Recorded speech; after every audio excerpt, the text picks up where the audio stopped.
Il est 23 h. Bonsoir à tous. Merci de votre attention. Voici les titres à la une de l'actualité ce samedi. Un cas de maladie à virus Ebola signalé en Côte d'Ivoire. Une jeune femme en provenance de la Guinée voisine arrivée à Abidjan présentant une forte fièvre. Le ministre de la Santé et de l'Hygiène publique de la couverture maladie universelle, Pierre Demba, était sur le plateau du 20h. Un extrait de son intervention à suivre en début de journal. La première pierre de la première fourrière administrative de la Côte d'Ivoire a été posée en présence du ministre des Transports, un site de 5 hectares situé au bord de l'autoroute du Nord, à la zone industrielle du PK22, destiné à accueillir les véhicules verbalisés. Délai de réalisation 18 mois pour environ 1500 places de stationnement. Au Nigeria, dans le centre du pays, au moins 22 personnes ont été tuées ce samedi 14 août 2021 dans l'attaque d'un convoi de pèlerins musulmans dans l'état du Plateau. Voilà pour l'essentiel. Oui, bonsoir à tous. Un cas de maladie à virus Ebola signalé en Côte d'Ivoire. Une jeune femme en provenance de la Guinée voisine arrivée à Abidjan présentant des signes de forte fièvre. Les analyses réalisées ont permis de confirmer qu'elle souffre de la maladie à virus Ebola. Le ministre de la Santé et de l'Hygiène publique de la couverture maladie universelle, Pierre Demba, était sur le plateau du 20h. Je vous propose de suivre un extrait de son intervention. Les autorités sanitaires du ministère de la Santé, de l'Hygiène publique et de la couverture maladie universelle ont été informés ce jour, 14 août 2021, par l'Institut Pasteur de Côte d'Ivoire d'un cas positif de maladie à virus Ebola. Après l'examen d'un échantillon prélevé le 13 août dernier aux urgences médicales de CHU de Cocody, sur une jeune fille âgée de 18 ans de nationalité guinéenne. Cette jeune fille qui a quitté l'Abbé en Guinée à destination d'Abidjan par une voie routière, elle est arrivée donc en Côte d'Ivoire le 11 août et a été diagnostiquée et prise en charge immédiatement par nos services le 12 août 2021 à 20 h. Il s'agit d'un cas isolé et importé. La patiente est actuellement en isolement et prise en charge au centre de traitement des maladies hautement épidémiques du CHU de Treichville. La Côte d'Ivoire dispose de vaccins contre Ebola et il procédera donc à la vaccination des groupes cibles, à savoir le personnel soignant qui sont en première ligne, les cas contacts qui étaient immédiatement en contact avec la patiente, les forces de sécurité qui sont à nos frontières. À la réception donc des résultats des analyses ce jour, à 7 h, une réunion d'urgence du comité de veille sanitaire s'est tenue ce jour à 10 h sous la présidence de M. le ministre en charge de la Santé, de l'Hygiène publique et de la couverture maladie universelle. Ce même jour, à 18 h, vient de se tenir, sous la présidence de M. le Premier ministre, une réunion interministérielle d'urgence à la primature. Au terme de cette séance de travail, les mesures suivantes ont été arrêtées. La réactivation de la surveillance communautaire de la riposte à Ebola. La sensibilisation, prévention, diagnostic et prise en charge des cas contaminés.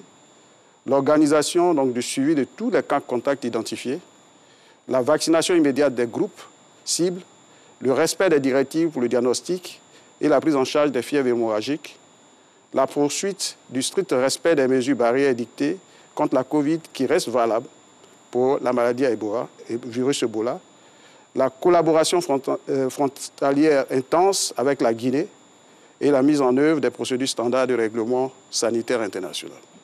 Le gouvernement remercie les partenaires techniques et financiers qui se sont rapidement manifestés pour exprimer leur soutien dans la riposte sanitaire.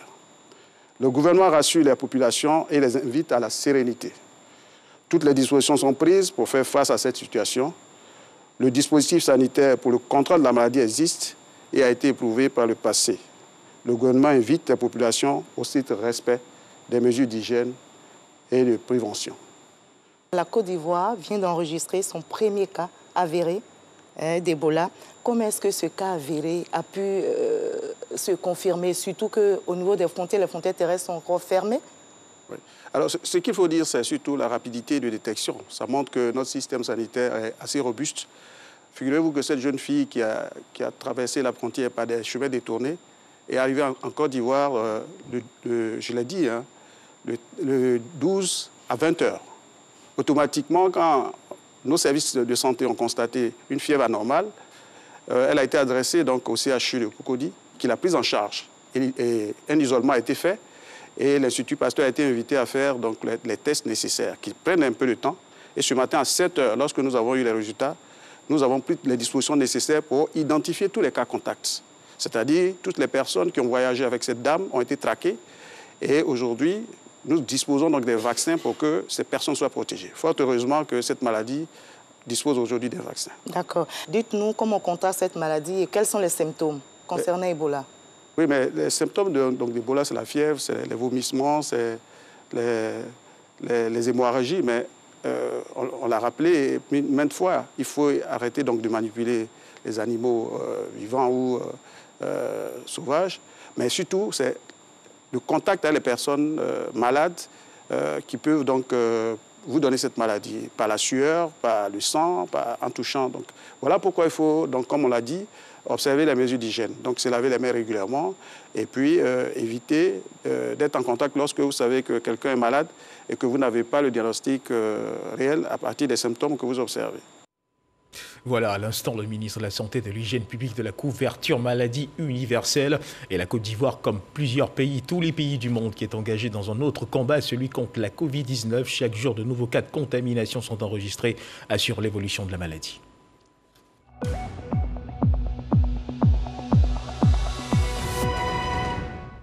Le ministère de la Santé et de l'Hygiène publique de la couverture maladie universelle a enregistré ce samedi 14 août 2021 66 nouveaux cas de Covid-19 sur 4443 échantillons prélevés, soit 1,5% de cas positifs, 168 guéris et un décès. À la date du 14 août 2021, la Côte d'Ivoire, notre pays, compte donc 52 202 cas confirmés, dont 50 972 personnes guéries, 359 décès et 871 cas actifs. Le nombre total d'échantillons est de 835 566. Le 13 août, 8 985 doses de vaccins contre la Covid-19 ont été administrées, soit un total de 1 215 526 doses administrées. Le ministre de la Santé et de l'Hygiène publique et de la couverture maladie universelle invite toutes les personnes de plus de 18 ans à se faire vacciner dans les centres de vaccination. La vaccination contre la Covid-19, qui, rappelons-le, est gratuite et volontaire. Autre titre de ce journal, la première pierre de la première fourrière administrative de la Côte d'Ivoire a été posée en présence du ministre des Transports, Amadou Koni. C'est un site de 5 hectares situé au bord de l'autoroute du Nord, à la zone industrielle du PK22, destiné à accueillir les véhicules verbalisés dans le cadre de la vidéo-verbalisation qui débute le 7 septembre 2021 prochain. Un délai de réalisation 18 mois pour environ 1500 places de stationnement. Coût de réalisation de l'ouvrage, environ 4 milliards de francs CFA. Dangui. Bientôt fini les difficultés relatives à la gestion des véhicules en fourrière à Abidjan. La Côte d'Ivoire va s'offrir dans 18 mois une fourrière administrative d'une superficie de 5 hectares avec des aires de parking et une zone administrative sur l'autoroute du Nord à la zone industrielle de PK22. La pose de la première pierre de cette infrastructure a eu lieu ce vendredi. Le maître d'ouvrage délégué promet des services de qualité aux usagers. Ce site sera adossé à d'autres sites tampons situés à l'intérieur de la ville d'Abidjan, de façon à ce que nous faisons passer de 5 hectares à environ 10 hectares la capacité de stationnement. La construction de cette fourrière administrative destinée à accueillir, entre autres, des véhicules verbalisés dans le cadre de la visio-verbalisation est plutôt bien accueillie par de nombreux transporteurs. Les fourrières aujourd'hui sont des fourrières qui exposent les véhicules aux intempéries. La construction de cette nouvelle infrastructure va, à notre sens, permettre de sécuriser tous les véhicules qui sont tombés sous le cas de fourrières. Entre autres résultats attendus de la réalisation de cette fourrière administrative, un changement progressif du comportement des usagers de la route à travers un dispositif répressif efficace. Le ministre des Transports y tient. J'ai demandé au directeur général de Kipux d'intégrer dans ce projet aussi des stations de contrôle technique.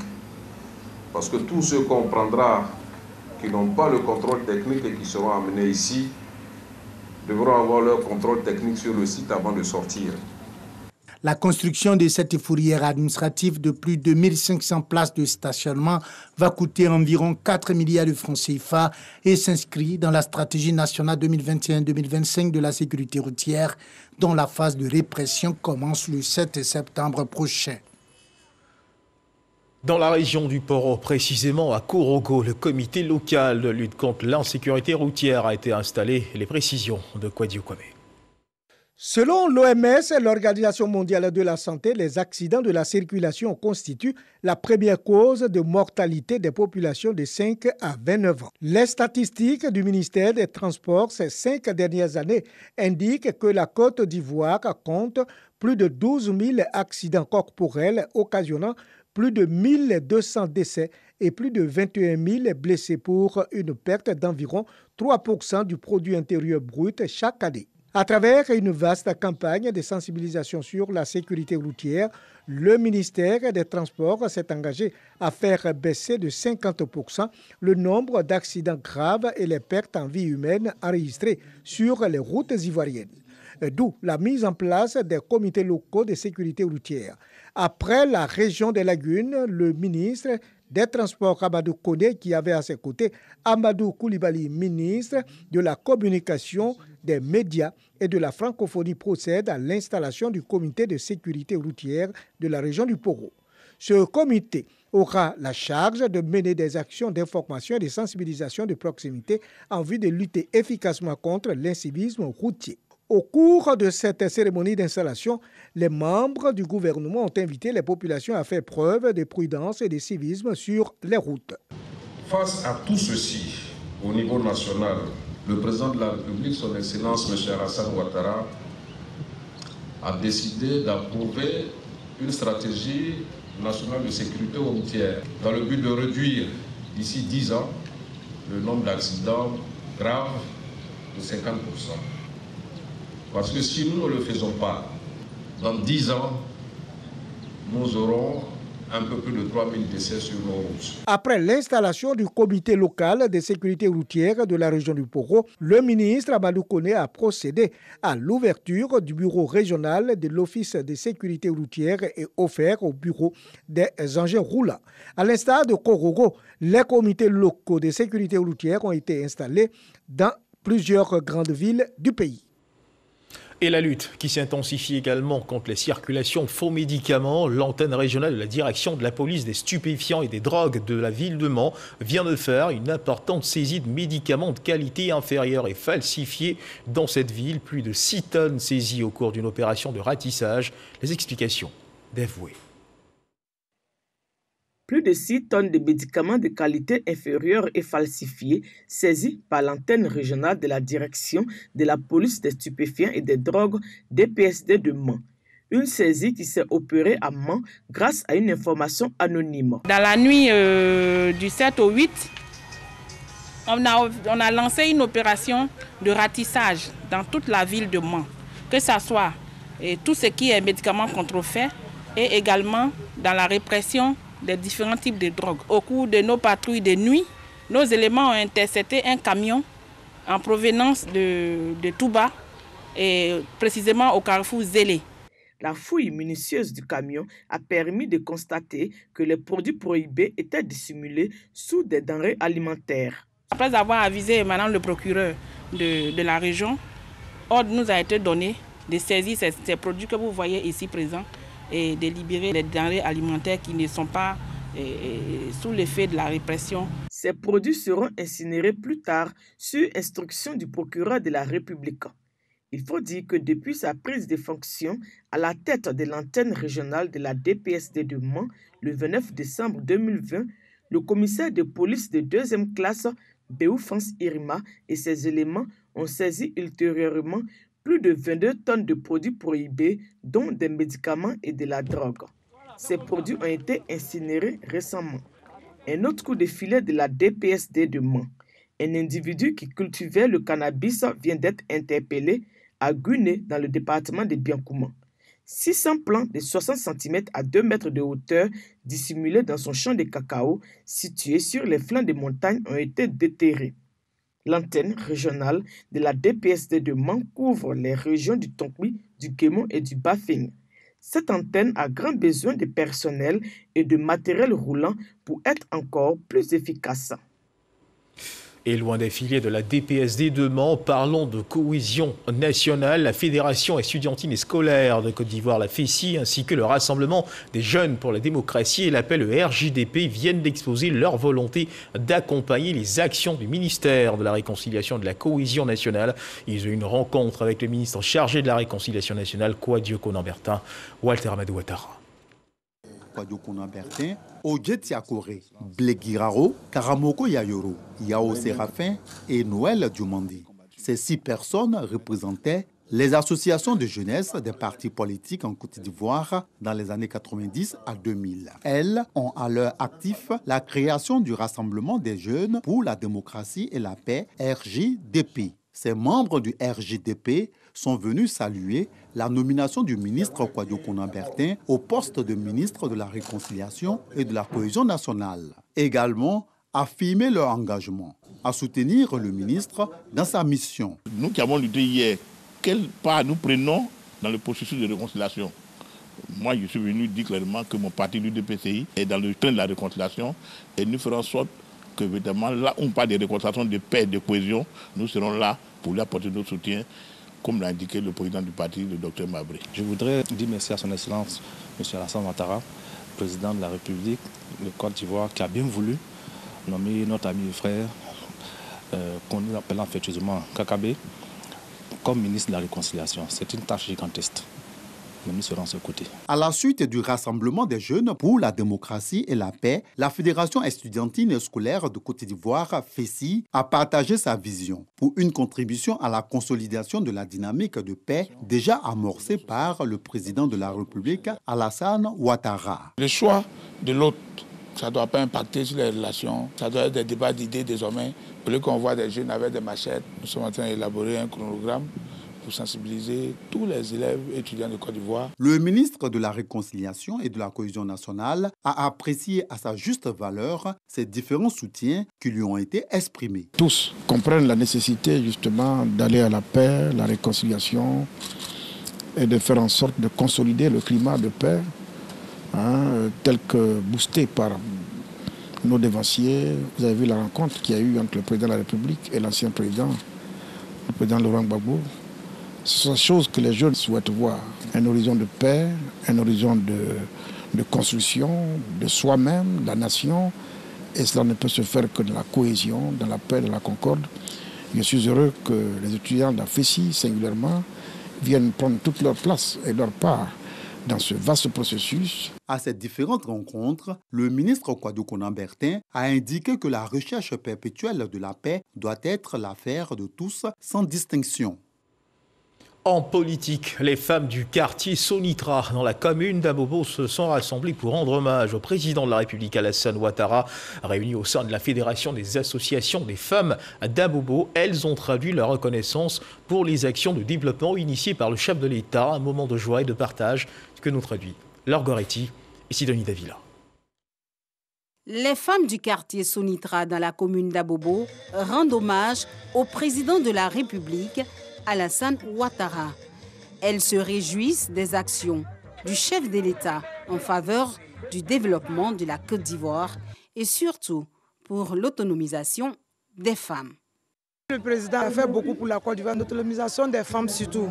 On se sent bien. En tout cas, il y a eu beaucoup de choses. Il a fait beaucoup de choses pour la femme. À l'occasion de cette fête, organisée par la FEDAFA, Fédération des associations des femmes d'Abobo, Fatoumata Silla, la présidente, a exprimé sa gratitude aux habitants du quartier, également aux femmes pour leur dévouement et leur soutien. Depuis 2011 jusqu'à aujourd'hui, la Côte d'Ivoire marche. On n'a rien à dire, c'est pour lui dire merci. Les Ivoiriens sont unis aujourd'hui, il n'y a plus de problème en Côte d'Ivoire. Que tu sois Baoulé, Bété-Djoula, nous sommes unis. Pardon, réconciliation et cohésion sociale pour une Côte d'Ivoire solidaire. Comme le souhaite le chef de l'État, sont entre autres les messages véhiculés aux populations du quartier Sonitra d'Abobo. Voilà un autre acte de reconnaissance au chef de l'État exprimé par les femmes de Force démocratique de Côte d'Ivoire, FDC, qui ont fait leur rentrée politique le week-end dernier sous le thème de la stratégie de reconstruction de la paix et de la cohésion sociale et de la réconciliation nationale. L'événement a réuni les femmes venues de diverses communes et villes de Côte d'Ivoire. C'était dans la commune de Marcory. Largoretti, Sidonie Davila. Les femmes du parti Force démocratique de Côte d'Ivoire sont en fête. Le FDCI fait de sa rentrée politique une marque d'adhésion au développement. Cette vision cadre avec celle du président Alassane Ouattara, selon la présidente. Nos défis restent imminents. Qu'il s'agisse du terrorisme ou d'autres formes de criminalité transfrontalière, notamment le trafic des armes, de drogue et d'êtres humains, par les réseaux de la migration clandestine, les tentatives de déstabilisation, etc., notre parti FDCI sera toujours aux côtés des autorités pour relever ces défis. Après de nombreuses actions déjà engagées dans le dynamisme de la paix, le FDCI compte, entre autres, permettre aux Ivoiriens d'être au cœur de la politique, redynamiser l'entrepreneuriat chez les jeunes et accompagner le président de la République dans sa quête de la paix. C'est ensemble que nous allons réussir ces défis. Voilà pourquoi nous devons accompagner le président de la République dans sa quête de paix, de développement et poursuivre nos efforts concertés face à nos défis communs et placer la Côte d'Ivoire au centre de nos préoccupations majeures, car la Côte d'Ivoire est notre patrimoine commun. Le FDCI a vu le jour en juin 2019. L'objectif est d'instaurer une démocratie participative. Toujours en politique, ce samedi, le Front populaire ivoirien, le FPI, a tenu une conférence de presse. Au cours de cette conférence de presse, Pascal Affi-N'Guesson a réagi quant à la décision de l'ex-chef de l'État, Laurent Gbagbo, de quitter le FPI pour un autre parti qu'il compte mettre sur pied très bientôt. La conférence de presse a eu lieu au siège du FPI devant un parterre de journalistes nationaux et internationaux. Sidonie Davila. Il y a quelques jours, l'ex-président ivoirien, membre fondateur du FPI, prenait la décision de laisser le contrôle à 100% du parti à Affi-N'Guesson. Ce dernier vient de prendre acte de cette décision. Gbagbo a choisi la rupture, le schisme. C'est son choix. Nous ne l'avons pas voulu. Nous avons tout fait pour l'éviter. Il emporte la responsabilité politique, la responsabilité morale, la responsabilité totale, la responsabilité exclusive devant nos militants, nos concitoyens et devant l'histoire. Le comité central qui vient de se réunir a entériné la rupture. Il me met en mission désormais pour mener ce combat de la renaissance et de la modernisation du FPI. À ces détracteurs qui pensent qu'il aurait eu un arrangement entre lui et le RHDP, le président du FPI répond. Quand les gens me parlent de deal, de trahison, j'ai ri. Si je veux trahir Gbagbo, là, c'est le 11 avril. Je continue de défendre la cause de Gbagbo. Ne serait-ce que même pour le principe. La rupture consommée, Affi-N'Guesson et son équipe veulent tourner la page. Même si une rupture peut s'apparenter à une forme de deuil, elle comporte aussi une dimension libératrice, puisque toute notre énergie sera désormais consacrée à ce projet que nous allons présenter aux Ivoiriens. Si nous voulons reconquérir le pouvoir d'État, nous devons changer de logiciel.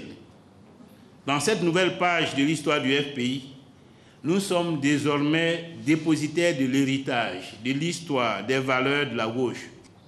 La renaissance de notre parti passe par une modernisation de sa pensée, de son organisation, de sa gouvernance. Le président du FPI appelle au rassemblement des militants de son parti. Objectif, imprimer une nouvelle marque au Front populaire ivoirien. Direction le nord du pays, la commune de Madinani dispose désormais d'un centre polyvalent d'un coût d'environ 60 millions de francs CFA, un don de la fondation Lonassi. Les clés du centre polyvalent ont été remis au premier magistrat de la commune de Madinani, Walter Amadou Ouattara. La commune de Madinani dispose désormais d'un centre polyvalent. Les travaux ont été réalisés par la Lonassi, Loterie nationale de Côte d'Ivoire. Bâtie sur une superficie de 480 mètres carrés, sécurisée par une clôture, l'infrastructure comprend une grande salle pour les événements, 5 bureaux, un secrétariat et 8 salles d'eau. Le tout pour un coût d'environ 60 millions de francs CFA. Une joie pour le maire Siaka Fani qui a suscité la construction de ce centre. Le centre, c'est une affaire de jeunes, comme on en a l'habitude de le voir ou de l'entendre. Mais c'est pour toute la ville et c'est pour tout le monde. J'ai donc pensé, avec l'équipe municipale, que ce nouvel édifice que voici devrait être plus qu'un simple centre culturel. C'est un centre polyvalent. L'action s'inscrit dans le cadre de la mission sociale de la LONASI. C'est un pan de son programme qui consiste à investir dans les domaines de la santé, de l'éducation et de la culture, a souligné le représentant du directeur général de cette société d'État. Cher Madame Madinani, voici votre centre polyvalent. Désormais, c'est à vous d'en faire un vrai centre polyvalent au service de la vie socio-culturelle de votre cité. Dominique Santou, préfet du département de Madinani, a exprimé sa gratitude à la structure donatrice avant d'exhorter la jeunesse à faire de ce centre polyvalent un temple du savoir afin de cultiver la paix et le vivre ensemble. Parlons à présent de culture et du lancement de la 5e édition de Yopougon Reggae Festival. La 5e édition de ce festival vient d'être donc lancée. Le thème choisi pour cette 5e édition est jeunesse et développement. Ce festival aura lieu du 18 au 22 août prochain. L'innovation cette année, c'est l'hommage qui sera rendu au peuple hatchan, une façon de renforcer le dialogue des peuples autour des idéaux de paix prônés par le reggae. Franck Quadio. Maréchal Zongo. Ébauche de prestations. Le tableau suivant est une suite de distinctions de reconnaissance. Raskalouga, Kajim, Spairo, Tom de Genèse et bien d'autres, un aperçu de la palette d'artistes pour cette 5e édition du Yop Reggae Festival. La musique de Bob Marley, de nouveau sur la scène de la plus grande commune de la capitale économique. Le thème pour 2021, jeunesse, paix et développement, l'annonce est faite à la presse. On est tous conscients que ce sont les jeunes qui sont au devant de tout ce qu'il y a comme trouble. Parce que soit ils sont oisifs, ou soit ils sont manipulés. Donc en début du festival, il va y avoir un séminaire de formation de ces jeunes-là. Et à la suite, des diplômes leur seront remis afin qu'ils puissent faire l'écho de cette formation-là auprès de leurs camarades jeunes. Faire des jeunes des acteurs de la cohésion sociale par la musique, l'intention à la caution institutionnelle. La jeunesse a tout son avenir et il faut qu'elle décide de prendre une part active au processus de réconciliation nationale.